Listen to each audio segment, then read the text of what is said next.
bénissons ton nom, Seigneur, ce matin. dushimye izina ryawe iki gitondo mwami. Merci pour tout ce que tu es pour nous, éternel. Urakoze kubwo ibyo uri byo byose kuri twe uhoraho. Tu es notre refuge. Ni wowe buhungiro bwacu. Nous sommes réfugiés dans beaucoup de choses, nous n'avons pas eu de solution. Hari byinshi twaguhungiyeho kandi waduhaye ibisubizo. Mais c'est en toi qu'il y a de refuge. Ariko ni muri wowe dufitemo ubuhungiro nyine. Les choses de ce monde ne peuvent pas protéger. Ibintu by'iyi si nta cyaturinda.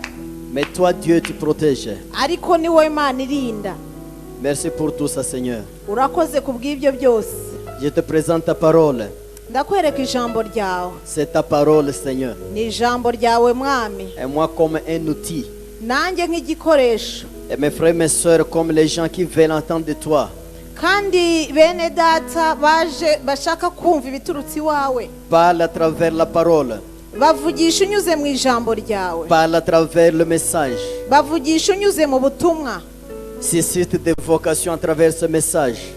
Reka ibihamagaro yose inyure mu banyabwenge bawe. Que ce soit une journée que tu vas utiliser toi-même. Ube umunsi mwami wowe wishyiriyeho. Au nom de Jésus-Christ. Mu izina rya Yesu. Amen. Amen. Amen. Je dis bonjour à tous. Ndabasuhuje mwese. Amen. Amen. Merci beaucoup. Ndabashimiye cyane. Je vous invite à la lecture de la Bible dans Actes des Apôtres, chapitre 3, versets 1 à 9. Ndabahamagarira gusoma ijambo ry'Imana mu byakozwe n'intumwa igice cya 3 kuva ku murongo wa mbere kugeza ku murongo w'9. Actes des Apôtres, chapitre 3, versets 1 à 9. Ibyakozwe n'intumwa igice cya 3 kuva kuri 1 kugera ku 9. Nous allons lire au nom de Jésus-Christ. Turasoma mu izina rya Yesu Kristo.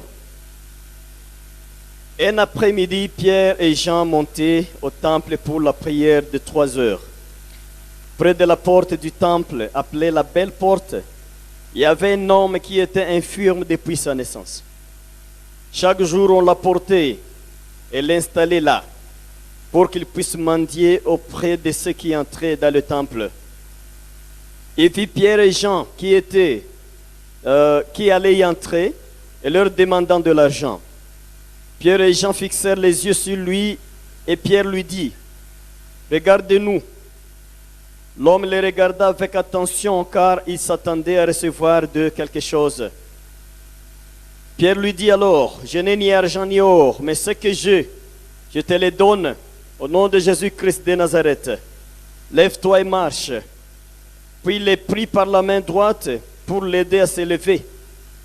Aussitôt les pieds et les chevilles de l'infirme devinrent fermes. D'un bond, il fit sur ses pieds et se mit à marcher. Il entra avec les apôtres dans le temple en marchant, sautant et louant Dieu. Toute la foule les vit marcher et louer Dieu.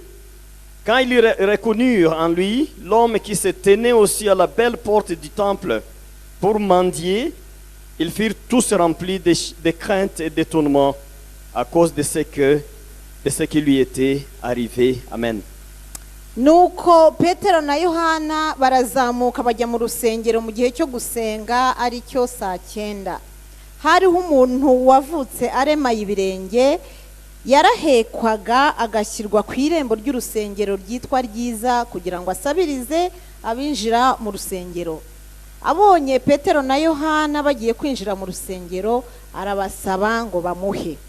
Petero na Yohana baramutumbira. Petero aramubwira ati, uturebe.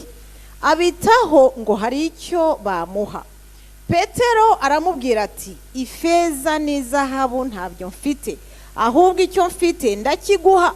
Mu izina rya Yesu Kristo w'i Nazareti, haguruka ugende. Maze amufata ukuboko kw'iburyo aramuhagurutsa. Uwo mwanya ibirenge bye n'ubugombambari birakomera. Arabandaduka, arahagarara, aratambuka, yinjirana nabo mu rusengero, atambuka yitera hejuru ashima Imana. Abantu bose babona agenda ashima Imana, baramumenya. baramumenye ko ari we wajyaga yicara ku irembo ry'urusengero ryitwaga Ryiza asabiriza ngo bamuhe. Barumirwa cyane batangazwa n'ibimubayeho. Amen. Amen. Amen. Nous voulons méditer sur un sujet de marcher, sauter et louer le Seigneur. Turashaka kuvuga ku mutwe w'amagambo kuwutekerezaho uvuga ngo guhaguruka, kugenda, kwitera hejuru no gushima Imana. En fait, ces trois verbes, je les ai trouvés dans ce contexte ici. Ni inshinga eshatu nabonye muri iki cyanditswe. Et je crois que c'est la recommandation de l'Église. L'Église doit marcher, doit sauter et doit louer le Seigneur. Kandi ndateka ko ari nabyo itorero ryakagombye gukora, kutambuka, kwitera hejuru, guhimbaza Imana. Amen. Amen. Mais ici, nous sommes dans un récit de famine. Aha rero turi ahantu mu kibazo cy'inzara. Vous voyez qu'il y a un infirme, mais qui demande pour manger. Hari ubana n'ubumuga ari aho arimo asabiriza. Et cela nous montre que la ville a des problèmes de pauvreté. Kandi biragaragaza ko mu buzima hari ikibazo cy'ubukene. La ville. Biragaragara ko mu mujyi harimo ikibazo cy'ubukene. Jérusalem a été battue par la famine plusieurs fois dans l'histoire. Yerusalemu yagiye inyura mu bihe by'inzara ibihe byinshi. Il y a assez de contextes qui expliquent cela dans la Bible. Hari ibintu byinshi bibigaragaza muri Bibiliya. À un moment, les gens pouvaient manger leurs propres enfants à Jérusalem. Hari igihe byabayeho ko muri Yerusalemu abantu bagera ku rwego rwo kurya abana babo. Et il disait, nous mangeons ton enfant aujourd'hui et demain, nous allons manger le mien. En fait, cela est arrivé dans l'histoire biblique. Bakajya inama bati reka turye umwana wanjye uyu munsi ejo tuzarya uwawe. Byababayeho igihe kimwe. Mais au temps du Nouveau Testament ici, ariko mu gihe cy'isezerano rishya c'est comme si la ville n'est pas prospère. ni nkaho nanone uyu mujyi utari mu bukire. Puisque nous voyons comment l'église commence. Kuko turabona ukuntu itorero ritangira. Et comment Pierre et Jean commencent à amener les gens à cotiser de l'argent et de la nourriture pour nourrir les pauvres. N'ukuntu Petero na Yohana batangiye gushyira abantu hamwe ngo bagerageze guterateranya ibyo baha abakene. Quand on ne peut pas lire assez de versets, mais Acte 2, 42, 47 nous montre que ils cotisaient l'argent, ils cotisaient à manger, ils cotisaient de biens pour se partager dans l'église. N'ubundi tutanasomye byinshi mu byakozwe n'intumwa igice cya kabiri kuri za 44 kumanuka turabona ko bajyaga bajya hamwe bakegeranya ibyo bafashisha abandi.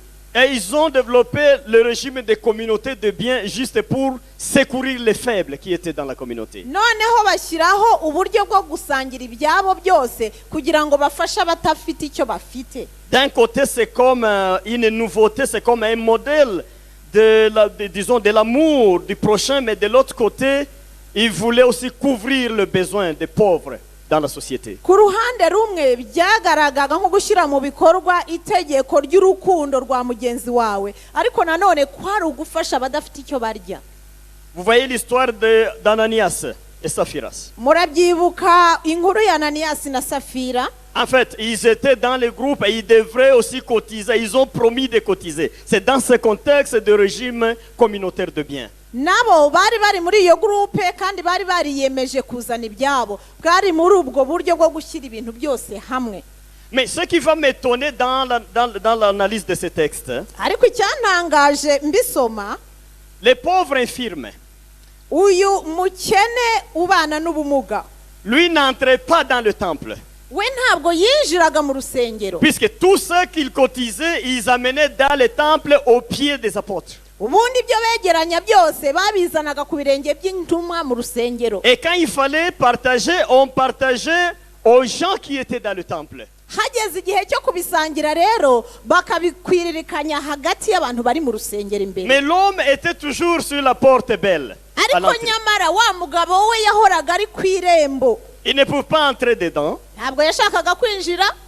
Et il ne voulait pas être absent sur la porte. Kandi nanone ntiyashakaga kuva kuri iryo rembo. Il était toujours là. yarahahoraga. Et comme les pieds ne pouvaient pas marcher, c'est que quelqu'un les transportait chaque matin, on l'amenait. Kuko atashoboraga kugenda rero yashakaga umuntu akahamugeza. Je n'ai pas analysé les causes de l'infirmité de cet homme. Hein. Ntabwo rero nagiye mu gushakisha impamvu z'ubu bumuga bw'uyu muntu. Mais évidemment, il devrait avoir des causes physiologiques, c'est normal. Wenda nibyo hari ibibazo yari afite byo mu mubiri byabimuteye Des causes n'ibisanzwe. biologiques, par exemple, Ibibazo byo kurwara mu mubiri de l'hérédité, peut-être l'un des parents, ainsi de suite.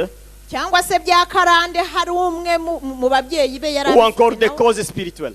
cyangwa se ibibazo byo mu Il y a mwuka. toujours ces trois-là pour des cas d'infirmité ou des maladies chroniques comme ça. Ibyo bintu bitatu nibyo bikunze kuzana ubumuga cyangwa se indwara Il y a zidakira. toujours des causes physiologiques, causes biologiques ou causes spirituelles. C'est l'une de ces trois causes qui fait souffrir les gens. Haba hari rero ibibazo byo mu mubiri, ibibazo bya karande cyangwa se ibibazo byo mu mwuka. Mais quand je vois la destinée de cet homme, hein, Ariko iyo mbonye aho uyu mugabo yaganaga, je peux me permettre de dire que, en fait, c'était causé par des motifs spirituels. njyewe ndashobora kuvuga nshize amanga ko byatewe n'ikibazo cyo mu mwuka. Et là, j'ai deux arguments pour le soutenir. Kandi ndisobanura mu buryo bubiri. Cet homme ne voulait pas entrer dans le temple. Uyu mugabo ntiyashakaga kwinjira mu rusengero, Il était toujours dehors. agahora yicaye hanze. Quand les autres parlaient en langue dans le temple, quand ils célébraient la Pentecôte, lui attendait la pièce de monnaie à l'extérieur. Abandi binjira mu rusengero bahimbaza bagira ibihe byiza bavuga mu ndimi, we akaba ari hanze ategereje uwamuha igiceri. Le second argument, Icya kabiri c'est l'argument de la destinée de cet homme. ni ukuvuga ngo naho uyu mugabo yaganaga. Mais il y a des firmes, mais dans des familles aisées, qui ne peuvent pas demander sur la rue, par exemple. Kuko hari abantu bafite ubumuga baba mu miryango imeze neza ntibicare ku muhanda ngo basabire. Mais cet homme, il est destiné à demander, à quémander pour manger. Ariko uyu mugabo yahoraga yicaye asabiriza wagira ngo nicyo yari yarandikiwe. Ces deux arguments me poussent, me soutiennent à penser que il y avait des causes spirituelles derrière l'infirmité de cet homme. Izi mpamvu ebyiri ziratuma mvuga ngo uyu muntu ubumuga bwe bwaturukaga ku mpamvu zo mu mwuka. Un homme qui n'aime pas Dieu, mais aime manger l'argent des hommes de Dieu. Umugabo udakunda Imana ariko agakunda kurya binyuze mu mafaranga y'abakozi Un b'Imana. homme qui ne prie pas, mais qui veut avoir la bénédiction d'un apôtre. Umugabo udakunda gusenga ariko ashaka umugisha w'intumwa. Un homme quémandeur, mais qui veut la pièce de monnaie qu'un apôtre a touchée. Umugabo usabiriza ushaka igiceri cyakozweho n'intumwa. Un homme qui compte sur les gens au lieu de compter sur l'Éternel. Umugabo wiringiye abana b'abantu utiringiye Imana. Un homme qui accepte, qui embrasse la destinée quémanderesse. Umugabo wiyemeza akishyira mu byo gusabiriza ntagire Un icyo homme akora. de la vision des poules. C'est comme ça que je l'explique ce matin. Umugabo ufite iyerekwa nk'iry'inkoko niko nabisobanuye. Il accepte la destinée quémanderesse. Aremera karande yo gusabiriza. La vision la plus courte de l'homme, c'est la vision quémanderesse. C'est celle-ci. Ni iyerekwa rigufi cyane umuntu yagira ryo gusabiriza. Évidemment, c'est comme une poule. Biba bimeze nk'inkoko. Vous savez, la poule ne regarde pas en haut. Urabizi inkoko ntigireba hejuru. Cela arrive rarement. Biba gake. Mais souvent, c'est lorsque la poule utilise les pattes et le greffe pour chercher à manger dans le sol. Ariko akenshi murabizi inkoko ibiraha ikoresheje amajanja Ou kugira ngo avale de ishakishe l'eau. ibyo kurya. Ou avale de l'eau. Cyangwa se kumira amazi. C'est après ça qu'il lève la tête. Je ne sais pas ce qu'elle fait. Gusa izamura umutwe ari uko igiye kumira amazi. Et dans la philosophie de la poule, Kandi mu mutwe w'iyo nkoko ailleurs il n'y a pas de vie. hanze nta buzima buba buhari ahandi. À 10 mètres, il n'y a rien. Mu metero 10 ngo nta kindi gihari. L'Europe, c'est là. Le paradis, c'est là. Ariko ijuru ryayo riba rugarukiye aho hafi Et cyane. cet homme, c'est la même façon. Uyu muntu nawe niko byari bimeze. Quand il a la pièce de monnaie, Iyo abonye igiceri pour lui, c'est fini. biba birangiriye aho. Il a à manger le soir. Aba afite icyo kurya nimugoroba Et il est satisfait à cause de ça. kandi akumva Il biramuhagije. attend encore demain. Agategereza ejo. Donc chaque jour se suffit avec sa peine. Buri munsi ubuhagije ibyo abonye by'umunsi biba bihagije. Voilà la vie de cet homme. Dore ubuzima uyu mugabo yarabayemo. La vie de cet homme. Ubuzima bw'uyu mugabo. Mais il est né comme ça. Niko yari yaravutse. Ce n'est pas sa faute. Ntabwo ari ikibazo cye. Les membres du corps atrophiés, ce n'est pas sa faute. Il est né comme ça. Kugira ubumuga ntabwo ari we wari warabyishakiye ahubwo niko yisanze. Il est né comme ça, c'est une destinée ancestrale. Niko yisanze byaturukaga kuri karande. Je crois que dans l'église, il y a des gens comme ça même aujourd'hui. Ndakeka ko mu rusengero harimo n'abantu bakimeze gutyo uyu munsi. Quand j'enseigne le blocage, je trouve des milliers de gens derrière ça. Tu sais qu'ils sont encore victimes de ces chaînes. Igihe ndimo nigisha ku bintu bitangira abantu ngo batajya imbere nkuze kubona abantu benshi bameze batyo. Beaucoup de gens sont comme ça. Hari abantu benshi baba bameze batyo. Et ils ont cette vie qui m'intéresse. Bakaba bafite ubwo buzima bwo gusabiriza. Donner.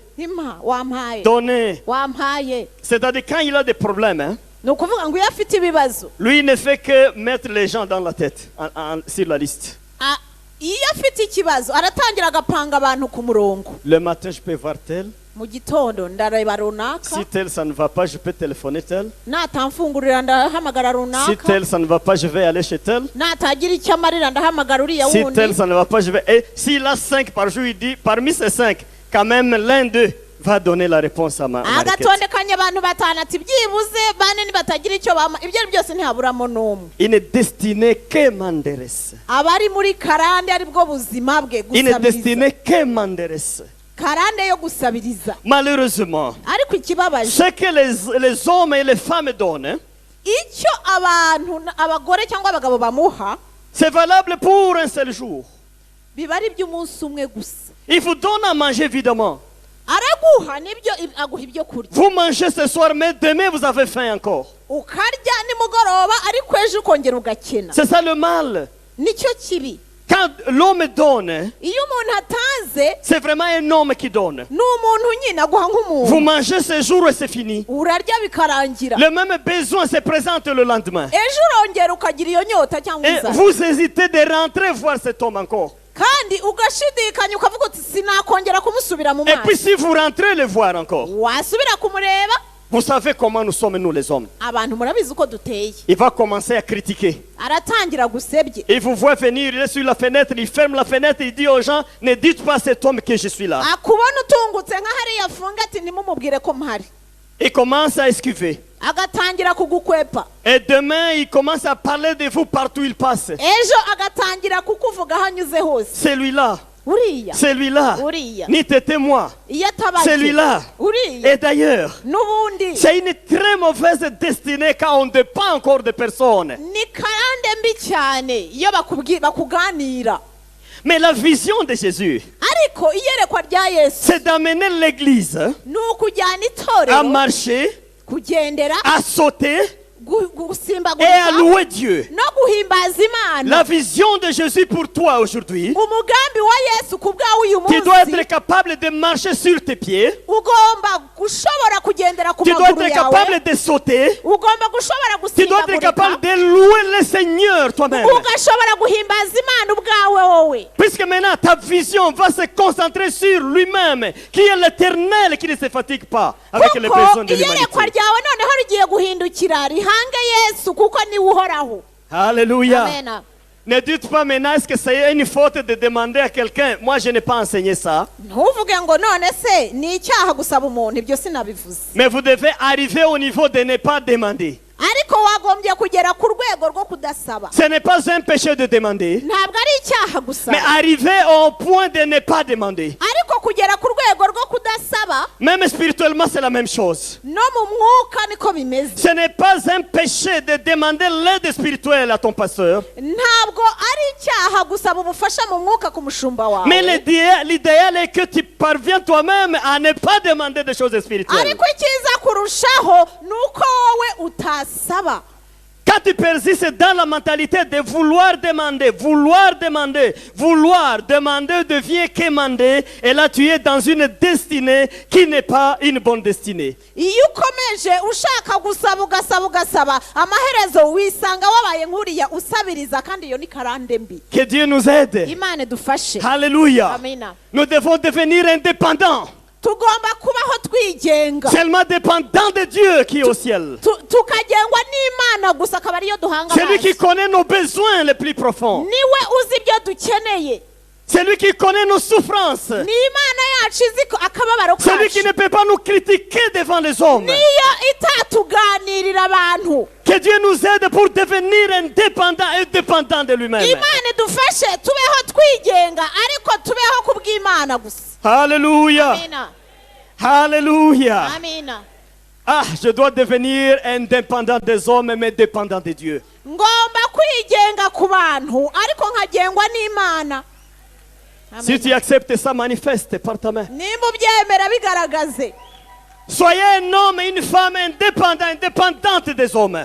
umugore cyangwa umugabo utagendera ku bandi Mais qui wigenga. dépend de l'éternel. ariko ugengwa n'imana Qui dépend de Jésus-Christ. ugengwa na yesu Qui kirisito dépend de l'Esprit de Dieu. ugengwa n'umwuka w'imana Alléluia. amina Mais cet infirme, ça n'a pas été le cas. ariko uyu muntu ufite ubumuga siko byari bimeze Toujours devant le temple. buri gihe imbere Un jour, Pierre venait. umunsi umwe petero araza Il voulait entrer au culte à 15h après-midi. agiye kwinjira mu materaniro ya saa cyenda Imaginez-vous quelqu'un qui va au culte et puis c'est un apôtre.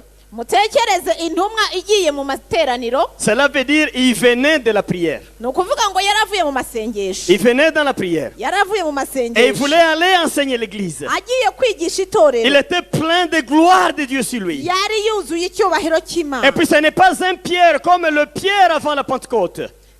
kandi uyu petero atandukanye na petero w'imbere ya Avant pantekote la Pentecôte, Pierre a commis beaucoup de péchés, comme beaucoup de fautes.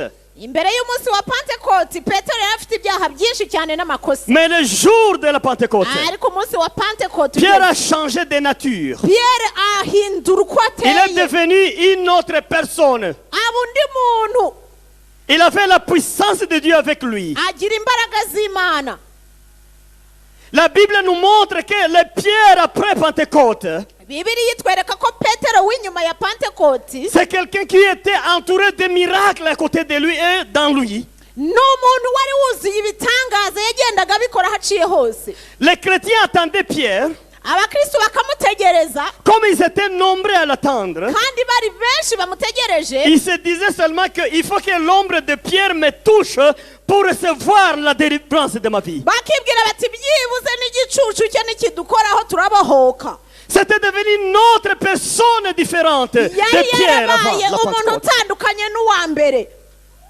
Cela me dit quoi? ibyo bivuze iki Si ta vie tombe sur la Pentecôte, ubuzima bwawe buramutse buguye kuri pantekote si tu te butes contre la Pentecôte, iyo ucabiranye na pantekote si tu te trouves dans le main de la Pentecôte, iyo wisanze mu biganza bya pantekote l'histoire doit changer. amateka arahinduka Il y a une façon dont les gens savent ce que tu es. hari ukuntu abantu baba bari Il bakuze y a un modèle, les gens savent que tu es comme ça, tu commences comme ça, tu termines comme ça. abantu baba bari bakuze ngo atangira atya ameza atya arangiza atya Mais ce qui va te rendre indifférent, c'est quoi? ariko ibizagaragaza ko ibintu byahindutse C'est face à la Pentecôte.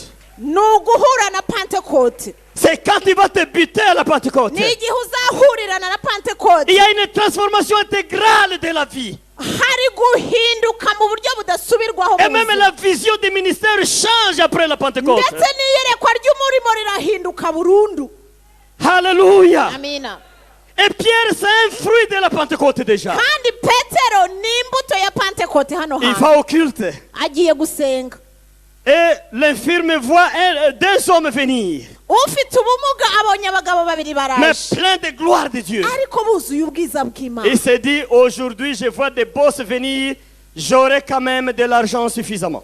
ati uyu munsi abakire baraje ndabona agatubutse Je ne sais pas le costume ou de quelle tenue, quel habit Pierre portait ce jour-là. sinzi imyenda paul yari yambaye uwo munsi Puisqu'il y a des tenues, quand tu vois ça, tu vois l'argent avec la personne. kuko Par ubundi exemple. hari umwambaro umuntu yambara ukawubonamo amafaranga Je ne sais pas ce qu'ils ont vu. sinzi icyo babonye Si par l'aspect physique, il s'est trompé par la gloire de Dieu sur les gens, les hommes de Dieu. niba ari ibyo bari bambaye inyuma cyangwa se niba ari icyo cyubahiro cy'Imana cyari kibatwikiriye. Et il commence à distance.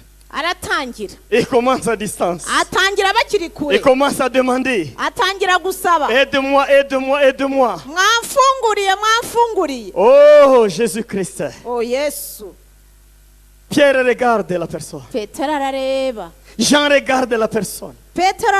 Il fixe les yeux. Baramutumbira. Vous savez, quelqu'un qui demande, Urabizi ubundi umuntu usabiriza. si tu fais beaucoup d'attention sur lui, Iyo umutumbiriye, il sait que tu veux abazingugiye gukora mu mufuka. sélectionner un billet. Abazingugiye guhitamo inoti. La destinée de cet homme, c'est toujours à cette petite vision-là. Karande y'uyu muntu karako kayerekwa gato gusa. Quand il voit Pierre concentrer les yeux sur lui, Abonye Petero amutumbiriye et Jean, na Yohana il dit ma mission réussie. ati biratunganye. Quand même cet homme, comme il me regarde comme ça, Ibyo ari byo byose umuntu ndebye atya il va sortir quand même un bon billet. araza gusohoramo inoti. Ce soir, c'est déjà bien. Il a aussi regardé. Nawe arabatumbira. Et il bouge un peu les yeux pour montrer vraiment qu'il est pauvre, qu'il souffre. Atangira no kwigira umuterambabazi ngo abagaragarize ko Pour amerewe montrer nabi. la pitié sur lui-même. Kugira ngo nyine agaragaze ko ari wo kugirirwa Pour imbabazi. montrer le malheur sur lui-même. Kugira ngo agaragaze agahinda kuri we. Pour demander miséricorde et grâce. Kugira ngo bamugirire ibambe. Pour vouloir avoir de l'aide, de l'assistance. Kugira ngo bamufungurire. Mais Pierre, Ariko Petero ce n'est pas cet homme d'avant-hier. ntabwo ari wa wundi w'ejo. Alléluia. Amina. Ce n'est pas le Pierre d'ancien temps. Ce n'est Ntabwo pas ari lui. Petero wa cya gihe.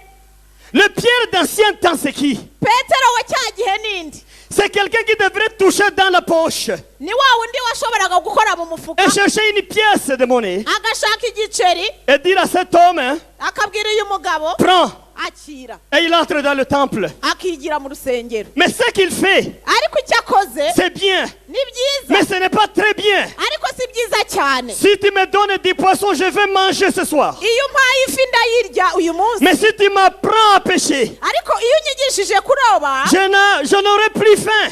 ntabwo nzongera kugira inzara. Moi-même, je vais aller chercher. Nzajya kwirobera. Moi-même, je vais marcher. Nanjye zarya mu Moi-même, gihe. je vais sauter. Nzasimba Et après avoir sauté, je vais louer l'Éternel. nyuma nzajya kwihimbariza Uwiteka. Pierre d'ancien temps, Petero w'icyo il gihe pouvait donner une pièce de monnaie yashoboraga gutanga igiceri et partir. akigendera. Mais le Pierre actuel, ici, Ariko Petero dans w'uyu le munsi contexte, aha hantu c'est un homme qui vient de la Pentecôte. ni umugabo waciye muri Pentekote.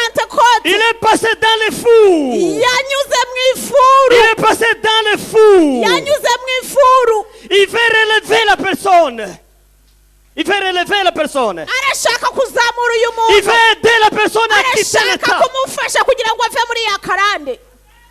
Dans la vision spirituelle de Pierre, Mu iyerekwa ryo mu mwuka rya Petero il voit la destinée ancestrale avec la personne. arareba akabona iyerekwa riri muri uyu muntu. Il dit que l'argent ne peut pas résoudre ça. Aravuga ati amafaranga ntiyagikemura. L'argent ne peut pas résoudre ça. Ntabwo amafaranga L'argent yagikemura. ne peut pas résoudre Ntabwo ça. amafaranga yakemura iki Il faut kibazo. une autre puissance pour résoudre ce Hagomba problème. izindi mbaraga kugira ngo Il faut une zikemure. autre puissance pour sauver cette personne. Hagomba izindi mbaraga Il faut une zidasanzwe. autre force pour aider cette personne. Hagomba izindi mbaraga kugira ngo amufashe. Alléluia. Haleluya. Il concentre les yeux sur la personne. Aramutumbira. Ça n'était plus les yeux physiques. Ntabwo yari akiri amaso yo mu C'était mubiri. les yeux spirituels. Il Yari regardait la amaso yo personne. mu mwuka Comment yamurebesheje. il est lié par les ancêtres. Ukuntu yari yaraboshywe n'abakurambere. Comment il est lié par la destinée. Ukuntu yari yaraboshywe na Et il karande. fallait changer cette destinée maintenant. Rero iyo karande yagombaga guhindurwa Pour commencer une nouvelle vie. kugira ngo atangire ubuzima bushya. La vie de marcher, Ubuzima bwo de kugenda, sauter. bwo Et de louer gusimbuka l'Éternel. no guhimbaza Uwiteka. Il regarde la personne. Aramutumbira. Pierre regarde. Petero aramutumbira. Le malheureux pense qu'il y a un billet de 5 000 qui va sortir. la poche. Atekereza ko hari inoti ya 5 agiye kumuha. Malheureux. Yo, uragowe. Billet de 5 000 qui va sortir. Inoti ya 5 igiye gusohoka. Il pense que c'est le billet de 5 000 qui va sortir. Atekereza ko agiye kumuha 5. Pierre n'est pas là. Petero ntabwo akiri Pierre aho. est là. Piero yarazamutse. Alléluia. Amina. Il regarde. Aramureba. Alléluia. haleluya. Faites attention mes frères et mes sœurs. Mujye mureba neza bene Il y a data. beaucoup de commentaires bibliques. Hari rero abavuga kuri bibiliya benshi, Et je vois un théologien, Thomas Hall, que je lisais hier d'ailleurs, kandi hari Thomas, uwo Tomahal nasomaga qui dit ceci. aravuga ngo Pierre regardait comme ça, Petero yaramutumbiriye c'est puisqu'il n'avait rien en poche. nuko ntacyo yari afite mu mufuka, Puisque les hommes de Dieu d'habitude, ils sont en crise. kuko abakozi b'Imana kenshi usanga nta gafaranga. Crise financière. Ils ont des habits bien puisque les chrétiens leur donnent des habits. Baba bambaye imyenda myiza kuko abakristo bayibagurira, Mais dans les habits, il n'y a pas de monnaie. ariko muri iyo myenda nta giceri. Alors Pierre étudiait comment il va échapper cet homme. Hein? Ngo Petero rero yari arimo areba ukuntu yamukwepa, Puisque les gens étaient là, ils écoutaient comment l'homme demandait. kuko abantu bari bari aho babireba. Évidemment, Nibyo même toi, nawe quand tu passes parmi les gens iyo unyuze mu bantu et tu connais les gens te connaissent. kandi urabazi nabo barakuzi, Un pauvre apparaît devant vous, il vous dit, papa, qu'est-ce que tu vas faire? umukene akagusaba uragira ute? Tu vas donner à cause de ta réputation pour les gens qui te regardent. Uraza kumuha kugira ngo udaseba. Tu vas dire, bon, si je ne donne pas, on dira, mais cet homme aussi, il manque même 100 francs à donner. Cet homme aussi. Ukibwira uti ariko baraza kuvuga ngo uyu muntu nibabona ntatanze n'ijana baravuga Alors, iki? Thomas, il interprète et il dit que Pierre était devant le fait à accomplir. Tomasi rero akandika akavuga ati nuko Petero yari yisanze mu kibazo nyine. Il se disait, mais je n'ai aucune pièce sur Akibwira moi. ati, ko nta n'igiceri Mais qu'est-ce que mfite je vais donner? ndamuha iki? Et les gens qui me voient ici, None se ko ngiye guseba, qu'est-ce qu'ils vont dire? aba bantu baravuga iki? Que cet homme de Dieu, voilà comment il s'est comporté. Ngo dore ngo kuntu umuntu w'Imana yabyitwaye. Thomas pense que c'est pourquoi Pierre regardait beaucoup de temps comme ça cet homme. Tomasi arandika akavuga ngo niyo mpamvu Petero yamutumbiriye umwanya munini. Thomas n'a pas bien interprété. Ntabwo yabisobanuye neza C'est un Tomasi. commentaire qui n'est pas bien. Hein? Ntabwo twemeranywa n'iyo Ce commentaire, commentaire n'est pas bien. ntabwo ari nziza. Mais il fallait faire l'étude derrière, base historique de Pierre. Yagombaga kuba yarasomye inkuru zabanjirije za Petero. Lui pense que Pierre était pauvre. Atekereza ko Petero yari umukene. Jamais. Oya. Pierre, avant d'être appelé par Jésus, Mbere yo guhamagarwa na Yesu, il avait 5 bateaux. Petero yari afite amato 5 atanu. bateaux. Amato atanu. Donc dans la Galilée, Ni ukuvuga ngo i Galilaya sur le lac de Génézareth, ku inyanja ya Genazareti c'était le boss de tous les pêcheurs de ce côté-là. niwe yayoboraga abarobyi baho bose. Il avait beaucoup d'argent. Yari afite amafaranga menshi. Chaque botte lui amenait des rapports chaque matin. Buri munsi ubwato uko bwageze bamuzanira Il avait de l'argent. Yari afite amafaranga. Pierre avait une grande maison en étage pendant son temps. Petero yari afite inzu ya etaje kandi hari muri icyo gihe. C'était un homme quand même riche de son temps. Yari Pierre. umugabo muri icyo gihe yari akize. Vous me suivez? Uranyumva?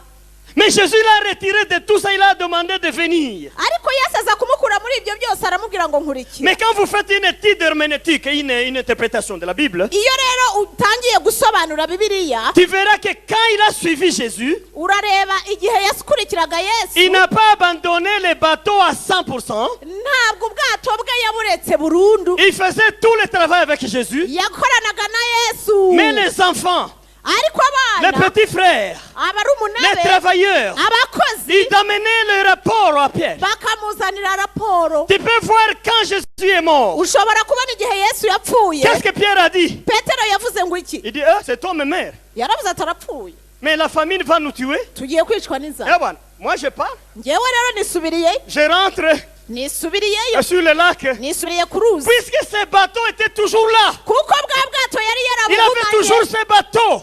Ubwato bwe bwari bugihari. Alors au lieu d'utiliser un gérant des bateaux, Nkaho rero gukoresha umugenga w'ubwo bwato, il est rentré seul yarisubiriyeyo. pour commencer encore à utiliser les gens et percevoir de l'argent. Kugira ngo akomeze akoresha abakozi nyine abe. Avec ces signes herméneutiques, nous pouvons dire que Pierre n'était pas pauvre vraiment au point de manquer 100 francs dans sa poche.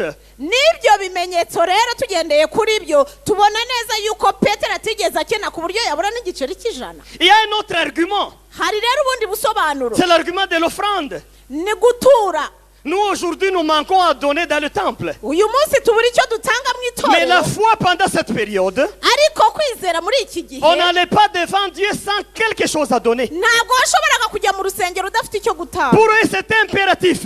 We rero byari iby'ingenzi Pendant ce temps-là, muri icyo gihe. quand on allait à l'église, Igihe cyose ugiye mu quand on allait au materaniro, temple, igihe cyose ugiye mu même un rusengero, petit rien, on amenait quelque chose à Dieu. nubwo kaba ari akantu gato wagombaga kugira icyo ushyira Imana. Cela veut dire que Pierre pouvait avoir quand même quelque chose à masquer cette infirme-là. bivuze ko ibyo ari byo byose Petero atarabuze akantu gato yamuhendesha. Troisième argument, icya gatatu, tous ceux qui vendaient les parcelles, abagurishaga bose ubutaka bwabo ils amenaient l'argent à qui?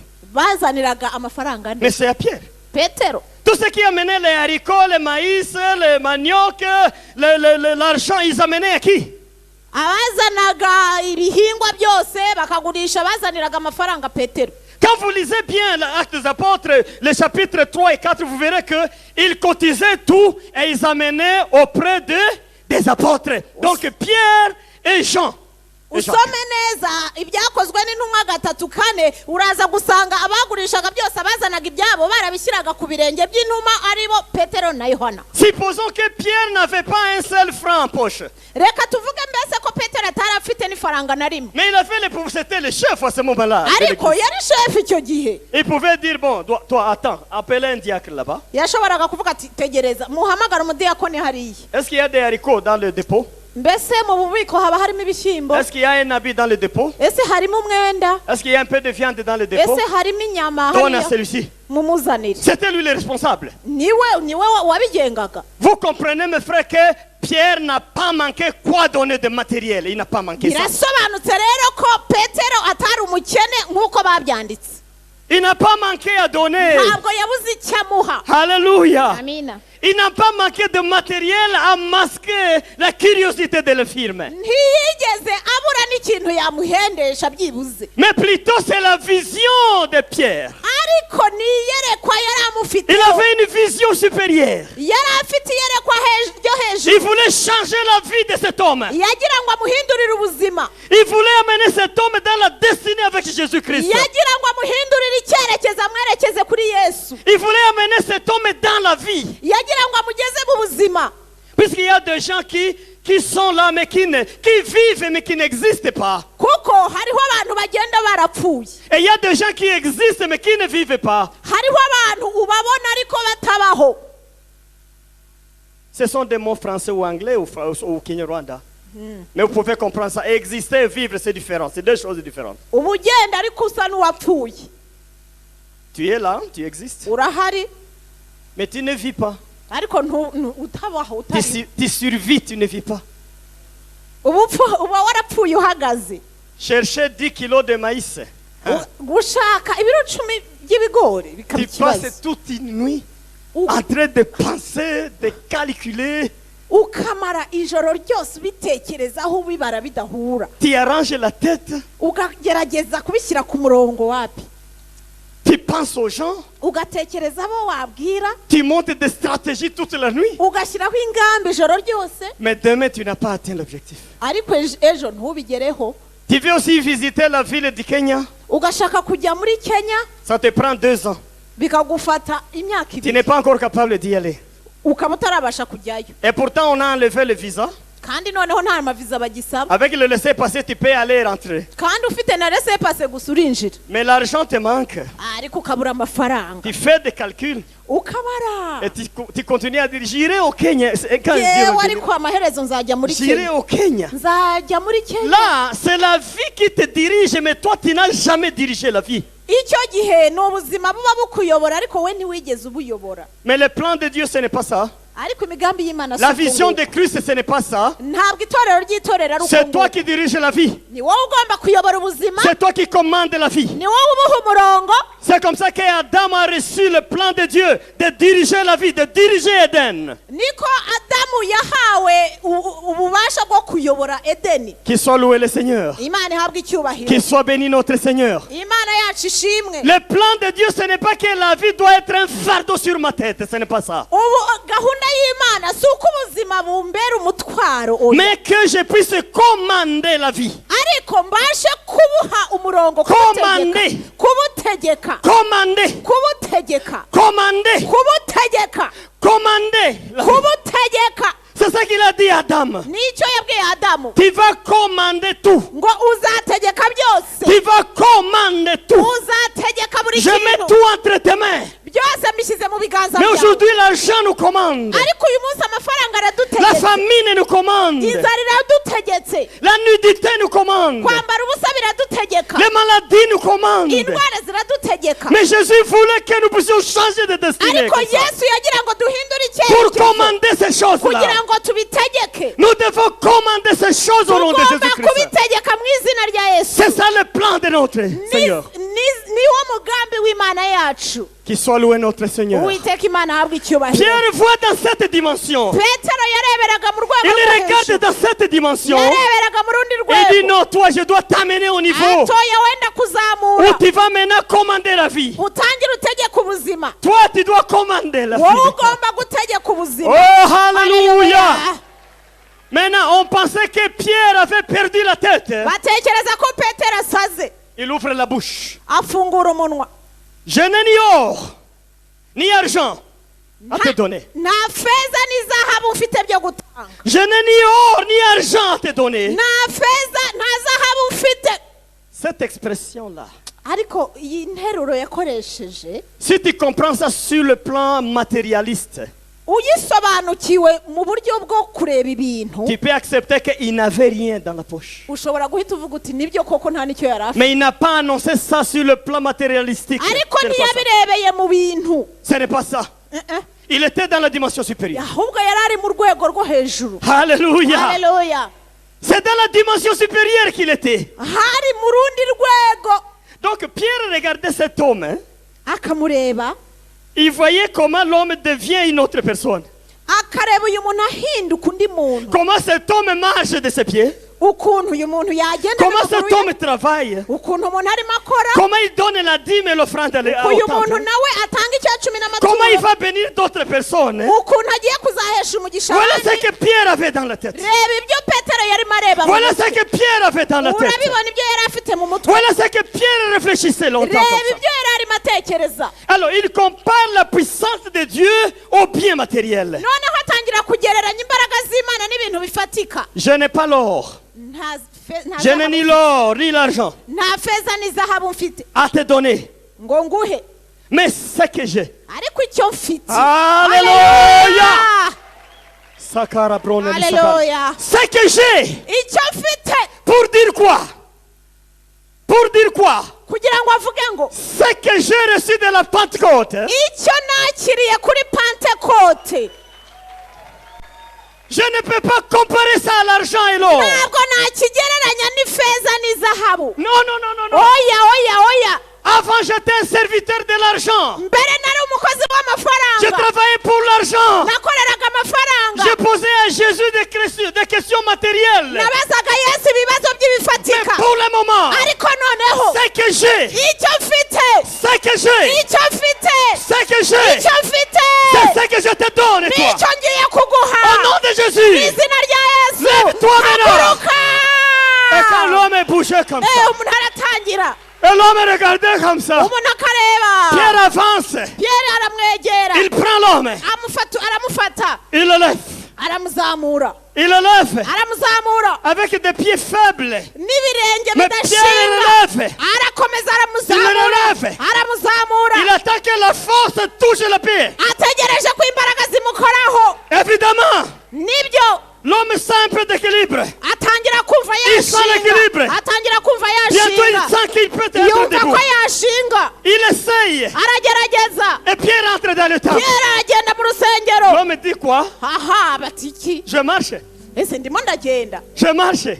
nagenze Il essaye un peu. aragerageza Ah. Eh, Il suit Pierre. akurikira petero Il suit Pierre. aramukurikira Pierre va à la chaire pour prêcher. Pierre agiye kubwiriza L'homme aussi s'amène nawe là. arazamuka Il se met là. barahagararana Quand il est là, ageze aho il a fait 3 verbes. yakoze inshinga eshatu Verbe marcher, kugenda verbe sauter et gusimbagurika verbe louer. no guhimbaza Ça qu'il allait comme ça.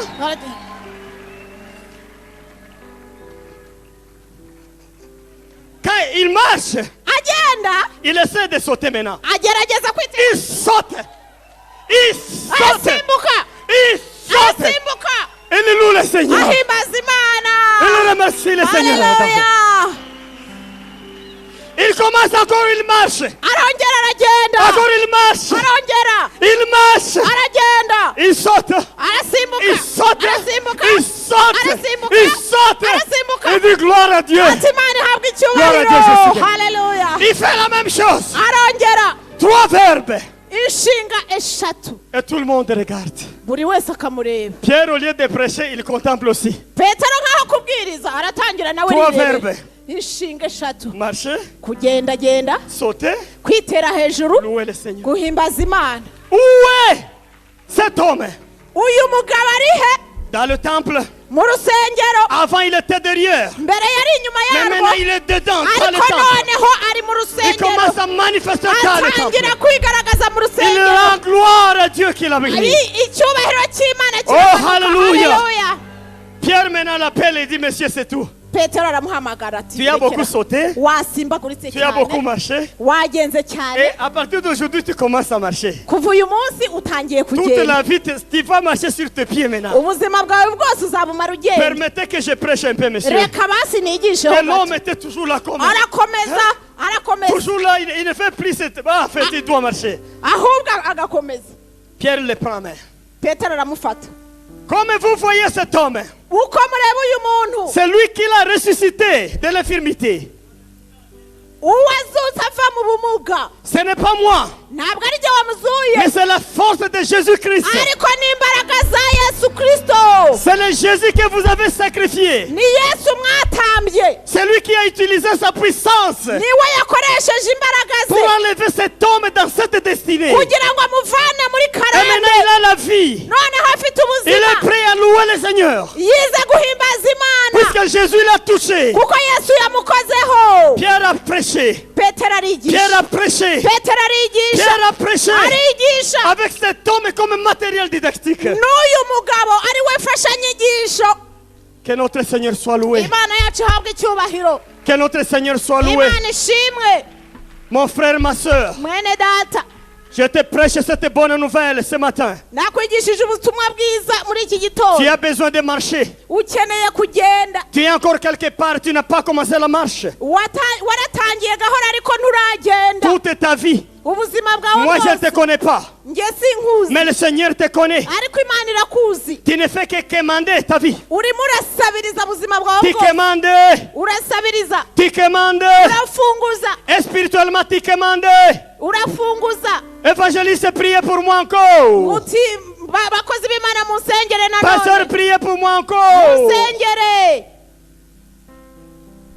Bishop, priez pour moi encore. bishop mwakongeye mukansengera Apôtre, priez pour moi apotre encore. wansengeye nanone Tu ne marches pas. ntabwo ugenda Le diable t'a laissé quelque part. satani hari ahantu yagutsindagiriye Il t'a laissé quelque part. yarahagusize Mais le Seigneur m'a dit, ariko uwiteka yambwiye toi tu es un candidat à la bénédiction. ngo wowe uri umukandida ku migisha Tu es un candidat à la destinée de Jésus-Christ. uri umukandida w'iyerekwa rya yesu kristo Que personne ne te trompe. abantu ntibakakubeshye Quand tu es entré dans l'église, iyo winjiye mu rusengero tu es entré directement sur la liste de gens prominents. umunsi winjiye mu rusengero wahise ujya kuri lisite y'aba bakandida Et les 3 verbes t'attendent. kandi izi nshinga eshatu Tu dois marcher de tes propres pieds. ugomba kugenda ku birenge byawe Tu dois marcher de tes propres pieds. ugomba kugenda ku birenge Tu byawe dois sauter et sauter et sauter encore. ugomba gukomeza witera Et tu vas louer le witereye Seigneur, kandi l'Éternel. ugomba guhimbaza imana Tu vas louer le Seigneur. ugomba guhimbaza imana C'est ça la vision de Jésus, la vision de la destinée chrétienne. niryo yerekwa yesu ashaka gukandagiramo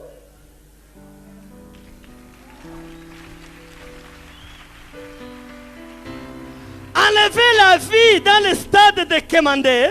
va muri ubwo buzima bwo gusabiriza Enlever la vie dans le stade de commander. kuvana ubuzima ku rwego rwo gusabiriza Et l'amener dans le stade d'indépendance et la dépendance à Dieu. kubujyana mu rwego rwo kwigenga no kugengwa n'imana gusa C'est difficile. biragoye Mais ce n'est pas difficile. ariko nanone ntibigoye Ce n'est pas difficile. ntabwo bigoye C'est ce que nous allons faire. nibyo tugiye gukora C'est ce que nous sommes en train de faire. nibyo turimo dukora C'est ce que nous avons commencé à faire. nibyo twatangiye C'est ce que gukora nous allons continuer à faire. nibyo tugiye gukomeza gukora Alléluia. Haleluya. Je te donne quelques exemples. Reka nguhe ingero zimwe na zimwe. Dieu crée Adam. Imana irema Adamu Il est créé dans une grande forêt. amuremera mu ishyamba rinini. Grande forêt. Ishyamba rinini. Les voisins d'Adam, c'est qui? Mbese abaturanyi ba Adamu ni bande? Les animaux, Inyamaswa, les arbres, ibiti, les herbes. ibyatsi, Un homme solitaire. umuntu uba wenyine Mais quand vous wigunze. lisez dans Apocalypse, Ariko iyo usomye mu byahishuwe la vie qui a commencé dans la forêt, ubuzima bwatangiriye mu ishyamba, regardez comment ça marche. murebe ukuntu bugenda Ça évolue, bukazamuka, la vie évolue, ubuzima burazamuka, la vie évolue, ubuzima burazamuka, la vie se termine quelque part. burangiriza hariya ahantu Et Jean voit la vie à la fin. abantu babona ubuzima nyuma. Jean. Yohani yereka ubuzima Il nyuma, voit la vie à la fin de temps. abona ubuzima nyuma. Il dit, j'ai vu cette ville. Ati nabonye wa mujyi, C'est une ville qui resplendit de la lumière de Dieu. ni umujyi umurikiwe n'ubwiza bw'Imana. La ville est ointe. La ville est faite de matières précieuses. Ni ahantu hubatswe n'amabuye y'agaciro hasizwe. La liste de ces pierres-là, si vous voulez, N'ubu bishatse la liste de ces pierres-là, ya Petero c'est dans Apocalypse. ni mu byahishuwe, C'est dans Apocalypse. mu byahishuwe, Apocalypse 21, ibyahishuwe 21 verset 18. kuri 18. Essayez de lire si vous avez trouvé la liste des pierres. Ubisome uraza kubona amabuye yaragize uyu mujyi. Lisez en Kenya-Rwanda. Inkike zarwo zubakishijwe yasipi, naho ururembo ubwarwo rwubakishijwe izahabu nziza imeze nk'ibirahuri byiza. Imfatiro z'inkike z'urwo rurembo zirimbishijwe n'amabuye y'agaciro cyinshi y'amoko yose. Urufatiro rwa mbere rwari yasipi, urwa kabiri rwari safiro, urwa gatatu rwari karudedoni, urwa kane rwari simaragido, urwa gatanu rwari sarudo nikisi, urwa gatandatu rwari sarudiyo, urwa karindwi rwari kirusorito, urwa munani rwari beruro, urwa cyenda rwari topazi, urwa cumi rwari kirusoparaso, urwa 11 rwari hawukinto, urwa 12 rwari ametiste. Aha. Vous avez entendu la richesse de Aïe, l'Afrique aïe, du aïe. Sud? Ese wumvise ubu butunzi bwo muri Afurika y'Epfo? Il y a de l'or. Harimo izahabu. Vous avez entendu la richesse du Congo? Wigeze wumva ubutunzi bwa Kongo? Il y a du diamant, Hari diyama, cassiterite, hari za kasiterite, kasegereti, des cobalt.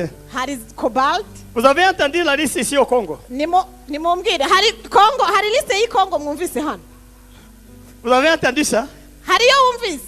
Non. Oya. Aho bihuri. Non. La liste des richesses au Canada? Ese ubutunzi buba muri Canada harabwo mwumvise aha? Ça n'y est pas. Nta nubwo burimo na gato. Ça n'y est pas. Aburimo.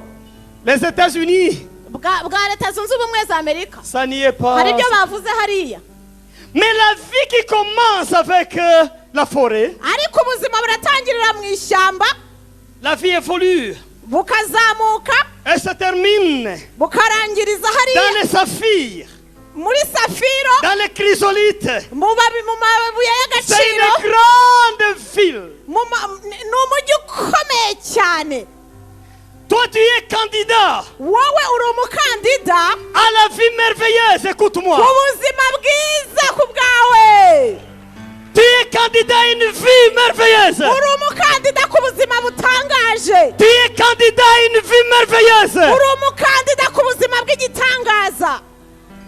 Ce qui a commencé dans la faiblesse Ibyatangiriye mu gucika intege doit monter bishobora pour kuzamuka terminer dans la gloire. kugira ngo birangirize mu cyubahiro. Qu'il soit loué notre Seigneur. Ugomba guhimbaza Imana Ce qui a yacu. commencé dans la pauvreté Ibyatangiriye byatangiriye mu bukene ça doit se terminer dans l'abondance. bigomba kurangiriza mu byuzuye mu bisaga.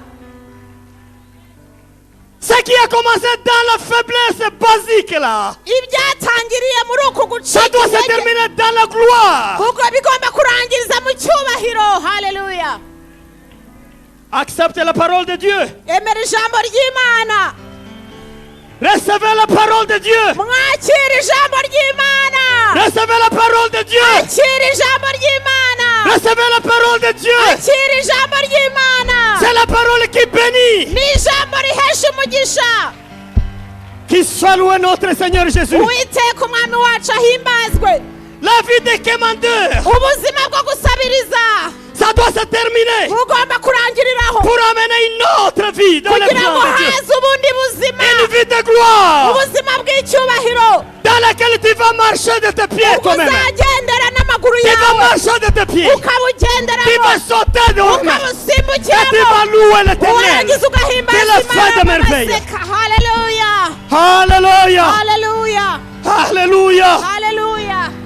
Pierre ici, Petero hano, Pierre c'est en fait la base de l'église à ce niveau. Petero niwe shingiro ry'iri torero hano, Puisque Jésus a dit, toi tu es Pierre. kuko Yesu yaravuze ngo ni wowe rutare, Et sur les rochers je bâtirai mon église. kandi ku rutare nzubakaho itorero ryanjye, La force du mal ne pourra jamais vaincre. ngo imbaraga z'ikibi ntizarinesha.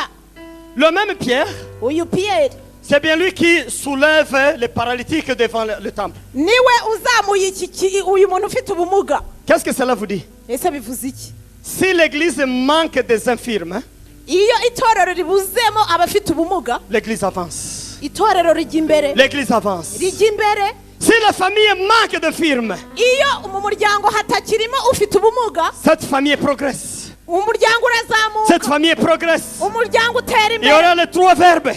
hazaba za nshinga Marcher. eshatu: kugenda, Sauter, kwitera hejuru, louer le Seigneur. no guhimbaza Imana.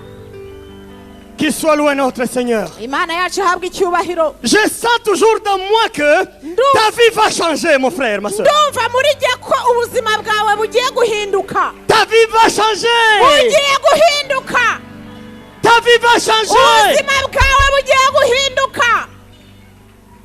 Ayez